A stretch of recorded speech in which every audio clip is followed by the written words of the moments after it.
Hola amigos de Contexto, bienvenido a una entrega más hoy con la ausencia de nuestro compañero Julio Ortega Tous.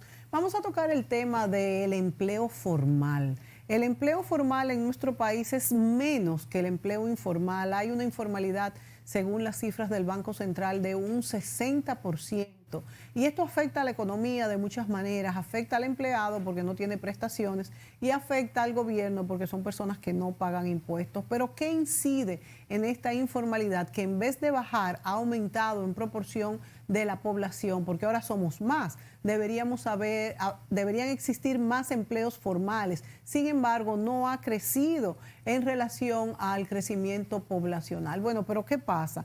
En la ciudad de Santo Domingo, donde se concentran los mayores empleos formales, aún aquí vemos que hay mucha informalidad, ni se diga en el interior del país, donde pues hay mucho menos fábricas, fuentes de trabajo para la población. Bueno, se trabaja en lo que aparezca, no se trabaja todos los días, hay empleos de chiriperos en las calles, hay compañías que ya son, o sea, hay empresas pequeñitas, microempresas, que ya comienzan de una manera informal y nunca se llegan a formalizar. Pero, ¿qué gana el país? ¿Qué gana el empleado y qué gana el empleador con la formalización?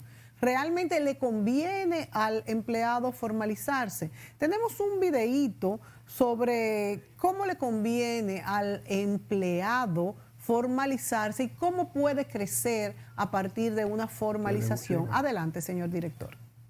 Esta es la historia de Pedro. Él era una persona muy dedicada. Cada mañana tomaba su bici y subía a la colina para ir al centro de la ciudad.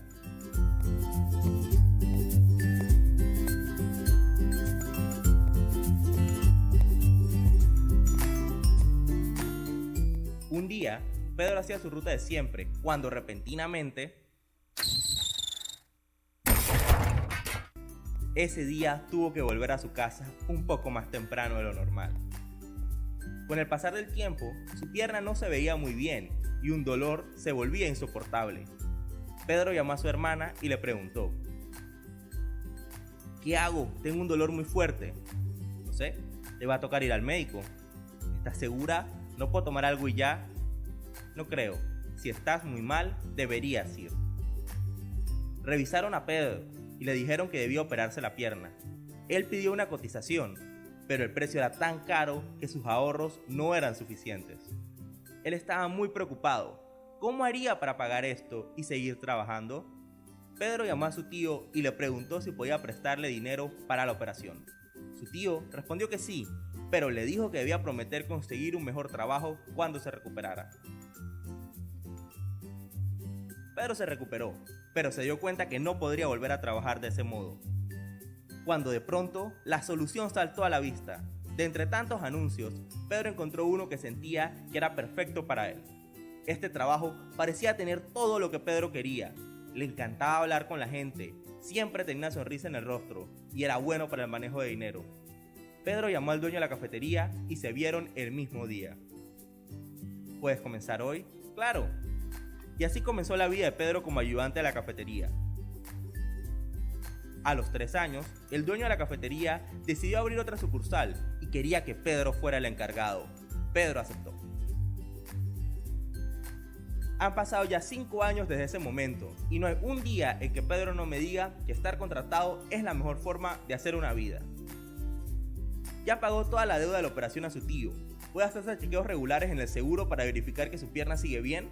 Hace poco se fue de vacaciones a Bocas y ya está haciendo planes para su jubilación.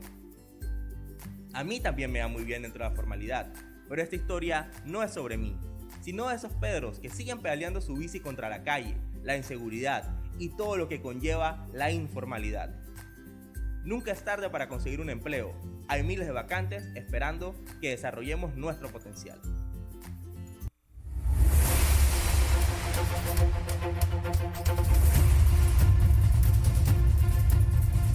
Bueno, como les cuento, caminar hacia esa dirección es lo que todos tenemos que hacer, no solamente, como digo, nuestro país, sino el mundo.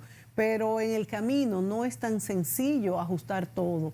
En esta ocasión hemos invitado a un conocedor de lo que es el área de los recursos humanos, un experto en contrataciones y es el rector de la Universidad UPI, Universidad Psicología Industrial Dominicana, Ricardo Winter. Ricardo tiene muchos años dedicándose a conferencias para, vamos a decir, las colocaciones en la República Dominicana. ¿Qué tiene que hacer una persona para conseguir o no trabajo? Cazar las oportunidades con nuestras destrezas, el empleado con el empleador. Ricardo Winter conoce lo que se necesita a nivel técnico. Se habla mucho de lo que es un nivel técnico.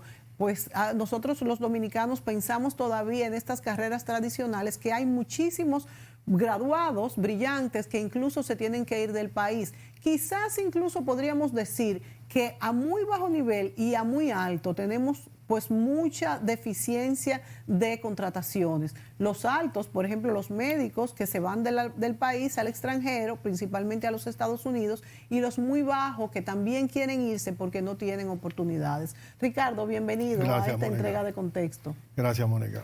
Ricardo, vamos a hablar de muchas cosas en esta entrega, pero el porcentaje de informalidad, como decía, es muy alto en la República Dominicana y no ha disminuido conforme vamos siendo más.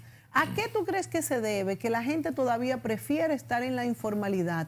Desconocimiento, complicaciones que implica formalizarse con cuestión de declaraciones que muchas veces no sabemos hacerla, son muy complicados. Por ejemplo, el del colmadito de la esquina, el chinero, el profesional que es comenzando, cómo se formaliza, qué implica esto y qué ventaja tiene para ellos también. Mira, uno de los graves problemas que hay es que en los últimos 10 años lo que está aumentando, tanto de acuerdo al Consejo Nacional de Hombres de Empresa como a la última información del Banco Central, es que año por año es más del 60% que la creación de nuevos empleos informales. Lo que significa que ni el sector privado está creciendo en formalidad, ni está creciendo el Estado. El Estado crea nominillas y eso no es empleo, son nominillas porque no son productivos. El empleo, cuando es productivo, es empleo. Entonces, para producir, para pagar impuestos, tú tienes que producir. ¿Qué ocurre en nuestras empresas? Este deseo tan grande de nuestro gobierno de recaudación de fondos, de búsqueda de impuestos, de recursos a como de lugar, ha hecho que la cantidad de impuestos de una empresa a pagar es ilimitado. Empezando por el 20% de la seguridad social sin la ley de accidentes que se paga aparte. Saliera como un 20 y pico, 27, 28. Eso es un caos que hay ahí. Con un servicio de seguridad social deficiente en todo el sentido de la palabra de deficiencia. Ahora se está en la palestra revisar esta ley. Entonces ocurre, ok, está en la palestra revisarlo, pero tú tienes ahí entonces ya la primera seguridad social que es un mínimo de un 20% a un 26%. Obligatoriamente el empleador, las empresas tienen que pagar el 15%, el empleado paga 5.7%. Wow, casi 21%. Pero el seguro de accidentes se paga aparte. Eso es un caos. O sea, del mucho. Sueldo de cada trabajador hay que pagar eso. Ahora bien, además. Agrégale a eso el bono vacacional. Agrégale a eso el bono navideño. Agrégale a eso el 28% de impuestos de comunicaciones de todos los teléfonos y de todos los servicios telefónicos que tú tienes. Sin contar entonces que tú tienes que pagar por todas las diligencias que tú hagas, habidas y por haber en el ayuntamiento, en cualquiera de los ministerios, tienes que pagar 300, 400, 500, 800, 1,000, 2,000 pesos por las legalizaciones de todos los documentos que deben ser fáciles y económicos, 100 pesos, 50 pesos, 200 pesos, porque ok, hay un costo, pero algo que costaba 100, que cueste hoy 600, o algo gratis que cueste 300 como el acta de nacimiento. Cuando tú vienes a ver, son tantos los impuestos que el sector informa, que los pequeños empresarios, los medianos empresarios, los mini empresarios, ¿qué hacen? A la arranca se lanzan a crear sus pequeñas empresas, sus mini empresas, olvidándose del Estado. Entonces ahí viene lo que se llama la informalidad. Miles de personas están vendiendo paca en todos los barrios, Miles de camionetas están vendiendo China, naranja, fruta y otros expedientes. Miles de pequeños negocios en las calles de comida. Miles y miles pequeños de negocios informales vendiendo lo que sea. Millones y millones de pesos vendidos. Cientos de miles de pequeñas cafeterías, de pequeños colmados, colmadones, salones de belleza. Cientos de miles. Porque salones de belleza creo que nada más habían casi 70,000 salones de belleza. Y creo que ni un 5% paga impuestos. O sea, tú tienes ahí dónde buscar impuestos, pero el Estado, con esta agresividad y con estos altísimos costos impositivos, impide que el empresario o el innovador o el que quiere crear su pequeña empresa o el que tiene su pequeña empresa pueda marcharle, porque para tú tener una empresa tardas 6 meses a un año. No, que ahora hay una ventanilla única. Todavía no está funcionando correctamente. Todavía no está funcionando. Pero correctamente no está funcionando. O sea, tiene muchísimos pero. Entonces depende del tipo de negocio porque que sea. Se ha agilizado mucho el proceso, Ricardo. Pero ok, se ha agilizado, pero no. Entonces, ¿qué ocurre? Que cuando vienen los impuestos, las personas se crean. Y cuando viene la DGI ahoga. Una señora en el kilómetro 99 de una de las autopistas dice que cuando llegó la DGI a ella, que ella quería instalar su negocio, le dijo, no, usted tiene que pagar un retroactivo. ¿Qué ha sido $1,000,000 de pesos? Una vendedora de dulces. Y ella dice, yo lo que hice fue que me reí, le dije que sea todo lo que me dijeron y me fui y no volví más nunca. Y ahí sigue ella con su pequeño negocio de dulces, olvidándose porque ella quería, porque le estamos pidiendo facturas fiscales. Las cientos de cafeterías o cientos de puestos de comida en todo el país, Se hace muy difícil ya cuando un negocio quiere crecer, mantenerse en la informalidad, porque como tú muy bien dices, claro. Si yo le voy a vender a alguien, ellos me tienen que dar una factura fiscal, porque si no yo no lo puedo descontar de mis gastos. Entonces tú tienes... Entonces eso hace que la gente se sienta molesta con el gobierno. O aturdida. Aturdida, preocupadísima. Entonces, ¿qué hace? Se va a la informalidad. Y en la informalidad entonces ya sigue creciendo de una manera anormal en República Dominicana, porque ya hay un 60-65% posiblemente de informalidad frente a un 40-35% de formalidad. Ahora, yo no sé cómo puede ser tan alto el porcentaje de la informalidad, porque a cualquier empresa pequeña que esté formalizada ya tiene que darle una factura fiscal y no lo hace. Ya es muy difícil que pueda, a menos que no sea en el interior. No. En todo el país, en Santo Domingo ahora mismo hay cientos de negocios que no tienen. Porque se manejan en efectivo también. Esa es otra. No te cogen tarjeta de crédito, todo es efectivo. Sí. Entonces, todo negocio informal no acepta tarjeta de crédito. Claro, no puede. Los chinos de la Duarte, la mayoría no te aceptan tarjeta de crédito. Sí. Y supuestamente, entre comillas, fue la DGI y le hizo un operativo y ellos te dan comprobante fiscal si tú lo pides. Pero tienes que pagar en efectivo. Te dice, no se aceptan tarjetas de crédito. Pero aún lo pagues en efectivo, te dan tu comprobante fiscal. Si tú se la pides. Si no se la pides, no te la dan. Sí, claro. Entonces, ¿cuál es el negocio? Si la pides, te lo dan. Si no lo pides, no te lo dan. ¿Qué va a pasar con ese dinero? No se sabe. ¿Irá a ese dinero? No se sabe. Entonces, ¿qué ocurre? El sector empresarial y los empresarios, los comerciantes sobre todo, cientos de miles de comerciantes, pequeños negocios, las damas de los bufés. Óyeme, que preparan cuántos negocios de pequeños de elaboración de servicios, buffet, ropa, todo, cualquier tipo de servicio, profesionales, los mismos profesionales también se la buscan. Entonces, ¿qué ocurre? Que los taxistas no pagan impuestos. Para ponerte un ejemplo. ¿Y cuántos millones, cuántos taxistas? Entonces, ahí tenemos toda una gama de puestos informales que son formales, porque el taxista es un puesto informal formal. Las saloneras de belleza son formal y informal. Sí. Repito, formal y formal. Porque son formales porque usted va a un negocio y usted va a pagar. Y son informales porque no pagan impuestos. Sí. Entonces, este juego de palabras es un juego difícil de entender con un gobierno que no entiende que mientras más impuestos quiera recaudar y mientras más suba los impuestos, menos impuestos va a ganar, menos va a recaudar. Yo he conversado con algunas personas de Hacienda informalmente, Ricardo, y ellos me han corroborado esto que tú bien denuncias, de que ellos no quisieran cobrar más impuestos, sino formalizar los que tienen. Porque algunos dicen que en la República Dominicana se paga muy poco impuesto porque se mide a partir del PIB. Se pide a partir del PIB y se dice que estamos en un 14% de presión fiscal, pero ¿quiénes la pagamos?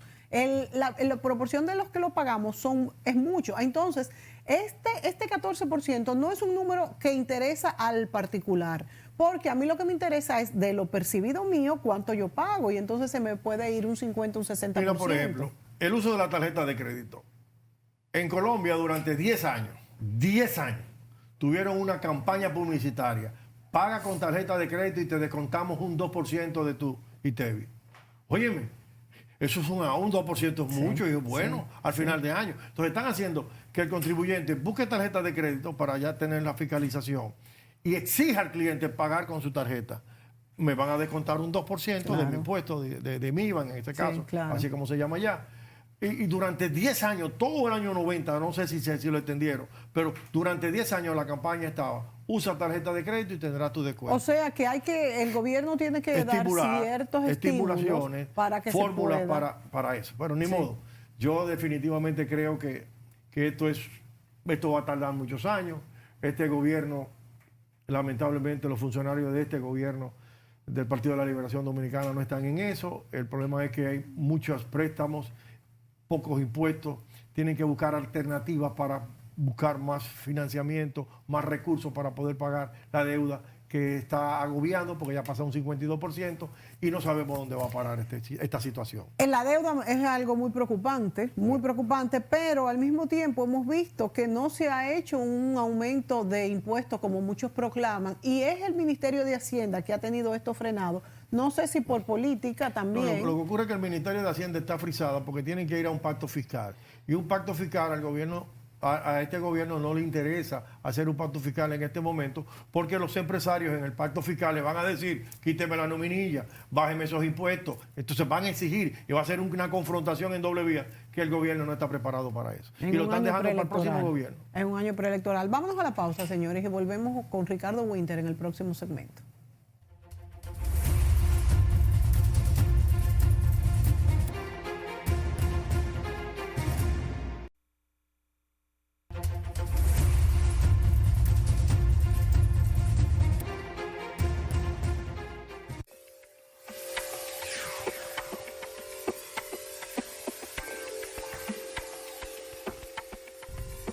En América Latina y el Caribe, casi la mitad de los trabajadores están en condiciones de informalidad. Son al menos 140 millones de personas y en los últimos años, la crisis económica ha detenido o incluso ha revertido el lento avance hacia la formalización laboral en esta región. El trabajo que hace OIT de transición desde la economía informal a la economía formal tiene que ser un trabajo de equipo. Tiene que partir desde lo que en OIT y en la oficina entendemos como un pacto social. Es lo único que permite que cualquier estrategia de política, y en concreto lo que sería la transición a la economía formal, tenga un componente institucional, se quede en el país y perdure independientemente de los actores que estén en ese país en el momento, independientemente de la gestión, independientemente del contexto económico social. La informalidad es heterogénea, compleja, persistente y afecta a las personas más vulnerables, jóvenes, migrantes y a trabajadoras y trabajadores rurales.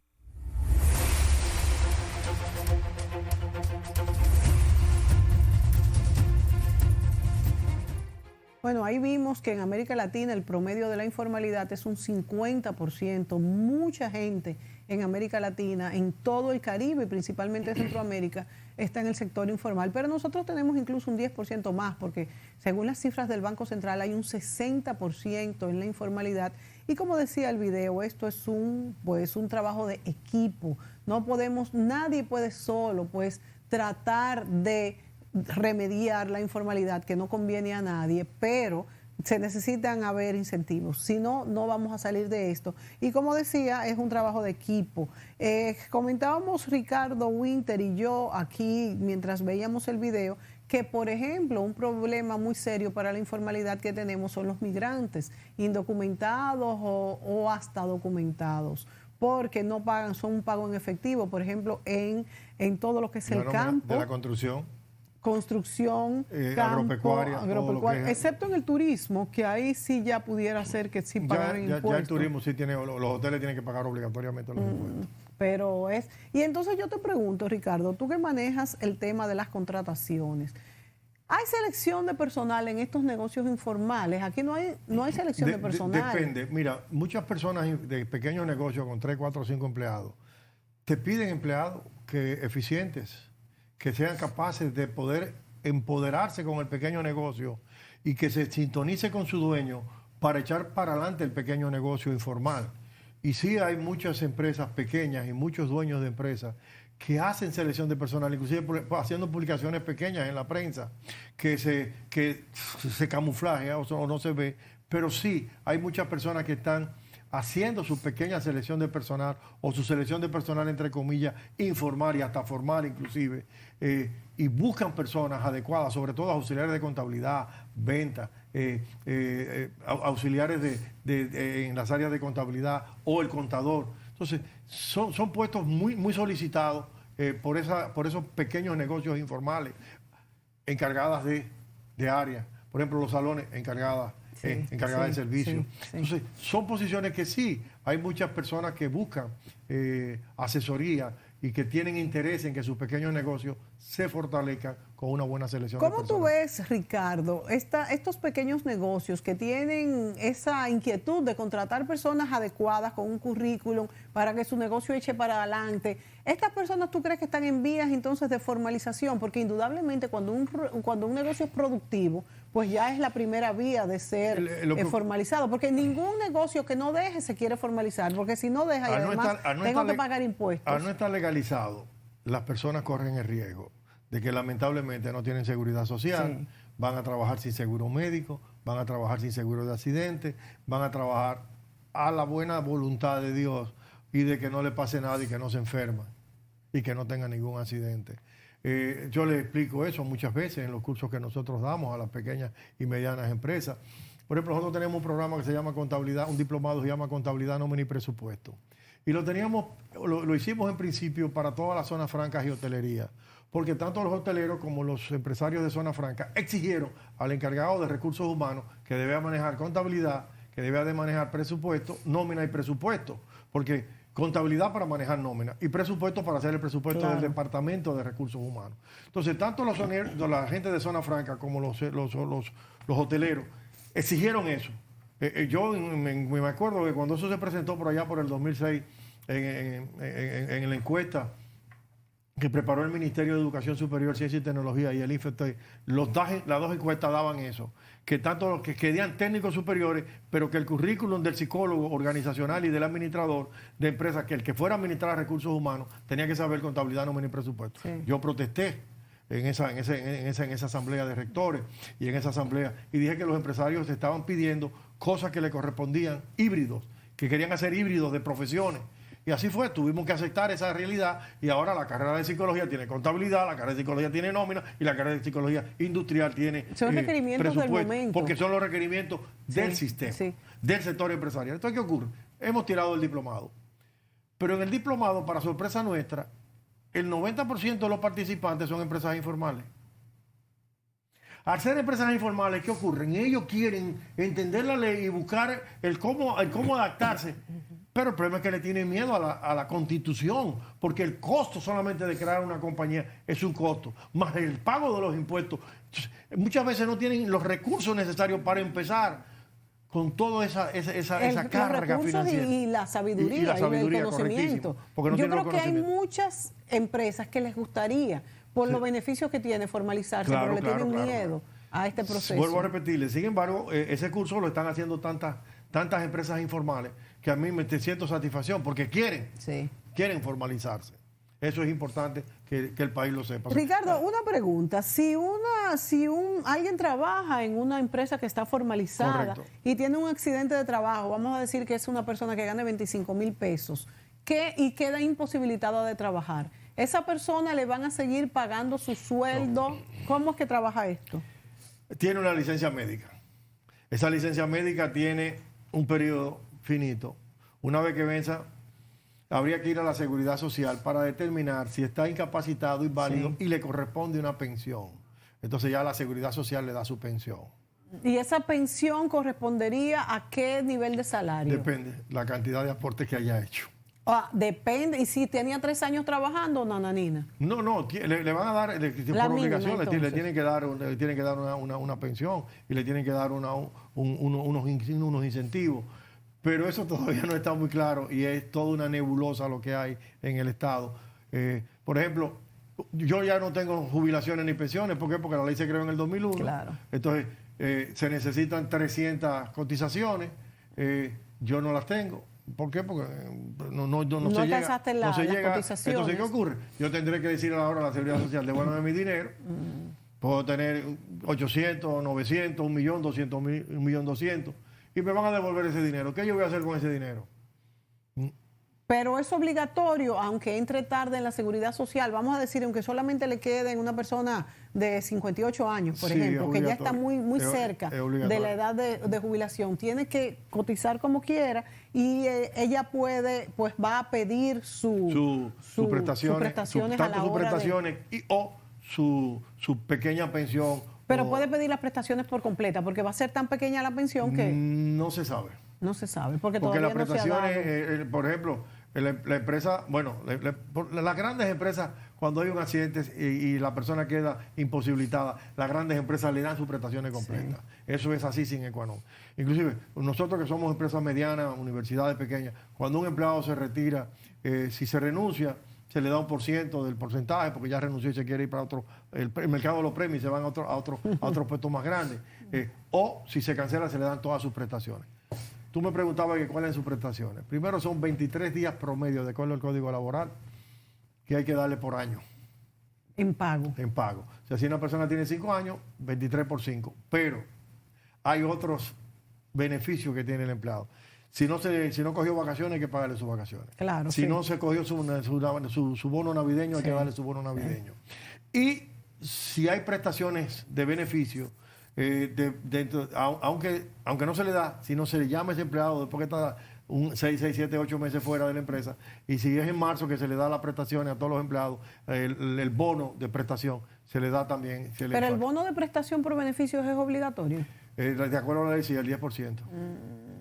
O sea que es obligatorio. Entonces, todas esas 3 variables, prestaciones, bono navideño, doble sueldo y el bono adicional, pues hay que darlo. Entonces ya no son 23, ya no son 23 días, ya son 23 días y un bigote, como digo yo. Sí.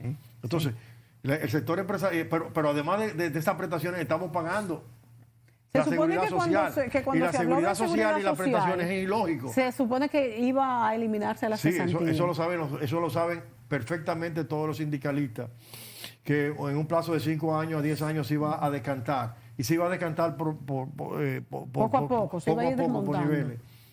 Pero los sindicalistas en este momento están a raja tabla. Porque ellos dicen que es una conquista social y que no la van a que la perder. conquista social. Pero es el único país del mundo que tiene solamente prestaciones laborales. En Europa y en Estados Unidos y en que todos tiene los las países. dos cosas, tú dirás. No hay dos cosas, nada más hay una. O prestación. O sea que eso tendríamos que agregárselo a esto que se paga Sí. por la seguridad Entonces, social ¿qué y el ocurre? sueldo del trabajador aumenta Sí, pero óyeme, por ejemplo, significativamente. la gente no se imagina lo que cuesta una empresa. El empleado dice, no, yo nada más pago, a mí nada más me pagan el salario mínimo 16,000 pesos. Ajá. Y te dan el 50% de la comida. Sí. Ajá. Y te dan el 15% de la seguridad social. Sí. Y te paga todos los meses tu seguridad social. Entonces ya son 15,000. Sí, vamos a poner rodeado. 15,000. Y un 15% de 15,000, ¿cuánto es? Son casi 2,000 pesos más. Entonces tú no ganas 15, tú ganas 17. Si te dan 2,000 pesos o 1,500 pesos de comida, ya tú no ganas 1,500 pesos de comida. Ya tú no ganas 15, ya tú ganas 18. Y cuando tú vienes a ver el costo operativo de un empleado, suma muchas veces hasta un 35 y un 40% más que el salario salarial por las compensaciones y beneficios que le da la empresa. Si hay uniforme, imagínate tú lo que cuesta un uniforme. Entonces, quiera o no se quiera, las empresas van muy cargadas, que es lo que no quieren entender los políticos del Senado y de la DGI. Y a eso también se agrega, Ricardo, algo que hemos discutido mucho en los programas, sobre los diferentes niveles de sueldos mínimos que hay. La mayoría de los economistas dicen que esto es una aberración porque el trabajo de un trabajador no se puede medir por el tamaño de la empresa donde trabaje, porque se trabaja lo mismo. Sin embargo, sería cuesta arriba para las empresas una empresa, por ejemplo, el colmadito de la esquina o una costurera que tiene una sola empleada, pagar lo mismo que lo que paga la Cervecería Nacional Dominicana. Porque entonces, claro, mira, el comité de salario tiene 3 salarios. Sin embargo, hay un dato importante que no se sabe. Si bien es cierto que hay 3 niveles de salario, por escala de el valor de la compañía, o sea, por el capital suscrito y pagado de cada compañía. Y en función del capital suscrito y pagado ponen un salario mínimo para las empresas medianas, un salario básico promedio para las medianas empresas y para las empresas informales otro salario mínimo. Son 3 niveles. Pero ¿qué ocurre? O sea, para la agropecuaria el campo tienen un salario. Pero ¿qué ocurre? El CODIA tiene una tabla de salario para el albañil, que no tiene nada que ver con el salario mínimo. Y esas personas te ganan a ti el doble o el triple que el salario mínimo, porque a un ayudante hay que pagarle 700 pesos diarios, a un ayudante, y 700 pesos por 23 o por 25, ¿cuánto es? Son mucho más de 15,000. Al maestro, 1,500, al electricista, por cada cajita que ponga, son 200. O sea, cuando tú vienes a ver, ganan 3, 4, 5 veces el salario mínimo la industria de la construcción, el CODIA. El Colegio Dominicano de Abogados tiene su tabla, pero los médicos muchas veces violan esos niveles de pedir por consulta. ¿Y qué ocurre? Que hay médicos que dicen, yo no acepto seguro de ningún tipo y que a mí que me paguen en efectivo. Y te cobran 6,000, 5,000, 4,000, 3,000 pesos por Los una médicos consulta. incluso se quejan mucho, y he oído mucho las quejas de que ellos han pasado 15 años trabajando y haciendo especialidades y no es para venir a que un seguro médico le pague 300 pesos por consulta, que es lo que paga. No, yo entiendo esto. Bueno, pueden pagar, depende del seguro. Sí, y depende del médico sobre todo. Y depende del médico. Y yo los entiendo, pero también entiendo a la población que entonces no tiene el derecho de ir. No pueden ir a un buen médico. Porque ellos no trabajan en la seguridad social. No. Si trabajaran en la seguridad social en los grandes hospitales del país y tuvieran una cuota. Por ejemplo, aquí hay grandes médicos que tienen una cuota. José Joaquín Pollo tiene una cuota. Siempre ha trabajado en el Estado Dominicano para dar servicio a la clase desposeída. Pero, sin embargo, en su consultorio... Fíjate que eso se está abandonando. Sí. Antes, hasta hace 10 o 15 años, Los grandes médicos estaban trabajando para el Estado. Pero claro. el Estado ya lo está persiguiendo tanto que ya no resulta motivante para esos grandes médicos, esos grandes especialistas, trabajarle al Estado. O sea, no quieren trabajar al Estado por todas las variables que están incidiendo en este momento.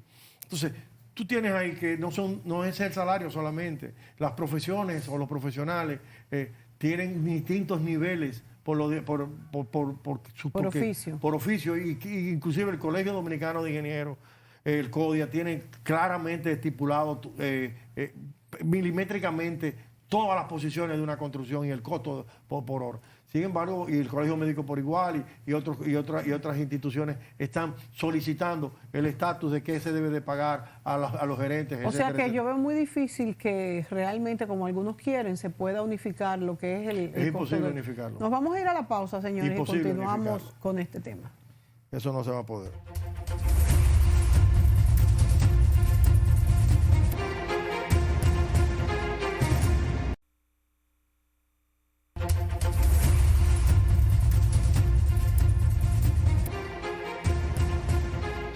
Quienes trabajan sin sueldo fijo, sin prestaciones y sin declarar impuestos alcanzan una cifra preocupante para los analistas financieros. Representan casi el 60% de la fuerza laboral de México.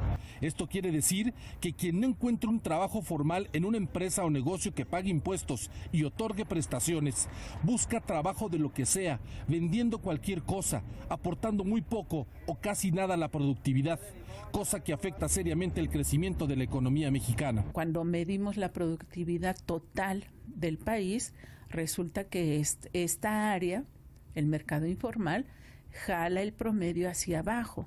De hecho, hay estadísticas que muestran cómo la caída de productividad en este sector prácticamente equivale al incremento que tuvieron el sector de manufacturas. Analistas económicos aseguran que la productividad de la economía mexicana tiene un escaso crecimiento cercano al cero. aseguran que urge reactivar todos los sectores productivos para incrementar el número de trabajadores formales que contribuyen con impuestos y mayor consumo a la estabilidad financiera del país. Una de las razones por las que en México tenemos estos bajos salarios es porque hay una gran población en la informalidad, en el subempleo, que están presionando precisamente en el mercado de trabajo, porque es una gran población que puede en un momento dado venir y emplearse.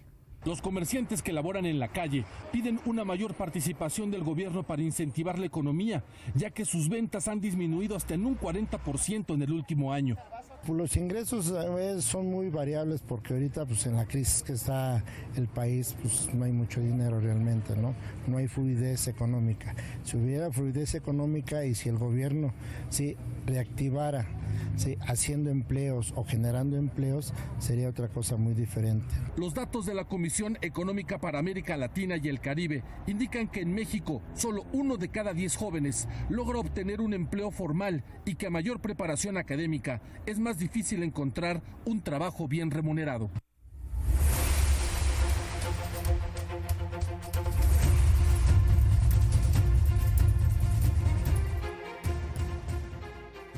Bueno, aquí veíamos un video hecho en la Ciudad de México que Latinoamérica, bueno, vemos que tiene una realidad social muy parecida a la dominicana. Fíjense que allí dicen que 1 de cada 10 jóvenes puede encontrar empleo formal. Que salen de la universidad.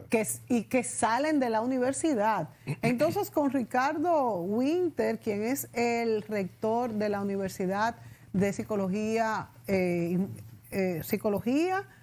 Industrial Dominicana, yo le pregunto, Ricardo, tú que has trabajado tanto en formar muchachos, en formar inclusive adultos, ¿cuál es la población más vulnerable para nosotros en esto de irse a la informalidad, de no encontrar empleo? El problema del primer empleo en nuestro país, en la República Dominicana, que ya el gobierno está hablando de cómo solucionar esto y cómo dar incentivos a los contratantes para que el muchacho pueda empezar, no tiene experiencia, cómo darle un empleo. Entonces, yo te pregunto a ti, ¿cuáles son las profesiones técnicas que más salida tienen? ¿Cuáles son, si hay alguna alianza entre empresarios y universidades o institutos tecnológicos para formar muchachos? Y realmente, ¿cuál es la población más vulnerable que tenemos? Mira, definitivamente las carreras técnicas es la solución a nivel nacional.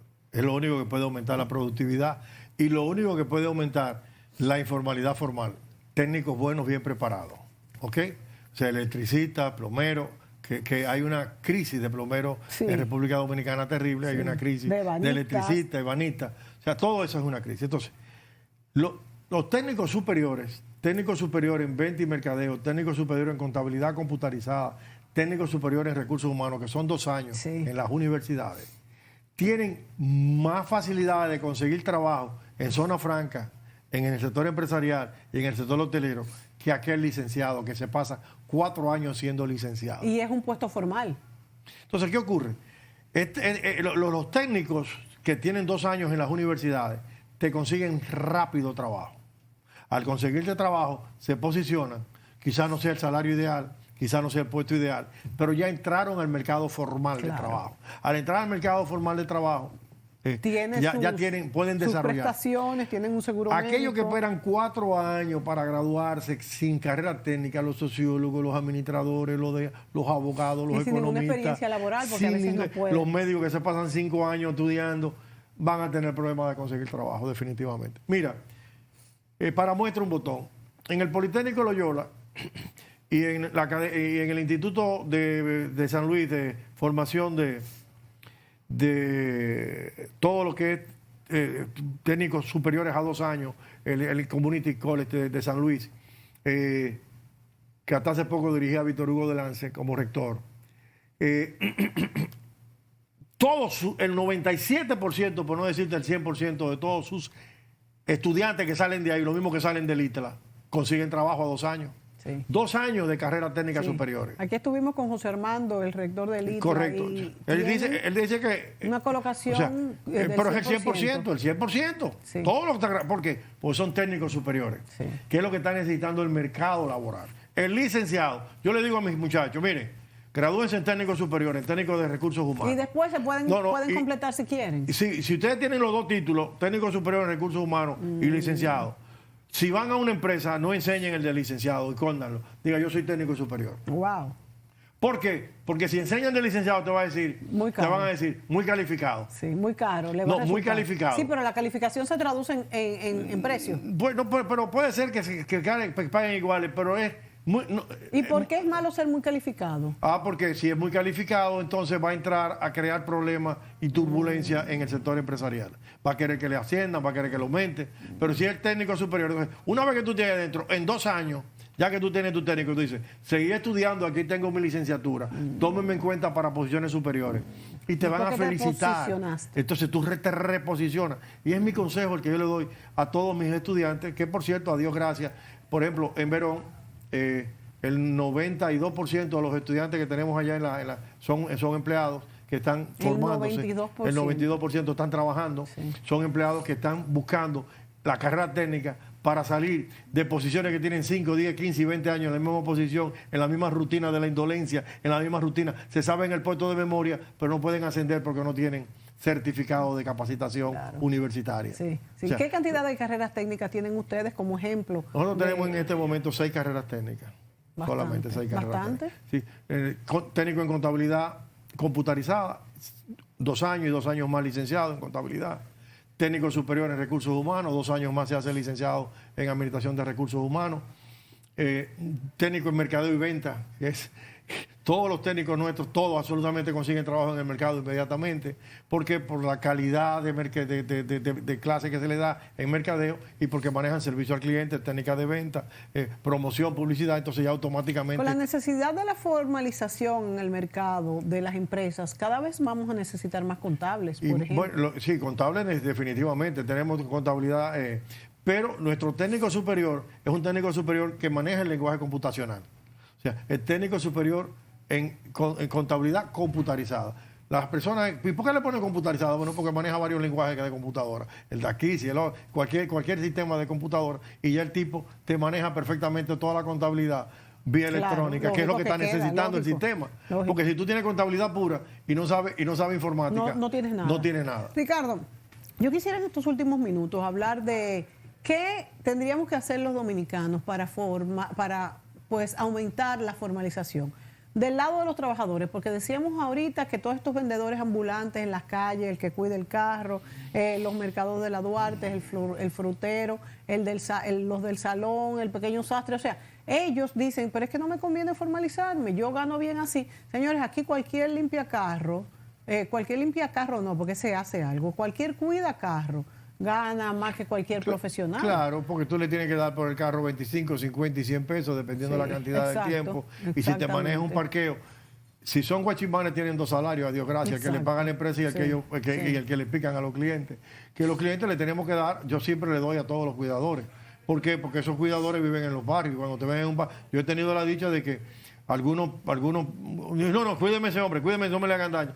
Precisamente porque por 25, 50 pesos que uno le da de propina. Sí, pero eso es un costo que se añade, porque si tú haces 10 diligencias, no 10, porque el tránsito no te lo permite, pero pon tú que tú hagas 3 diligencias por día, ya si les das 50 pesos, son 150 pesos. O te metes en un parqueo que paga 100 pesos la hora, que es lo que está pasando alrededor de todo el Banco Central y alrededor de toda la feria. Sí. Entonces, además de eso, tú tienes graves inconvenientes.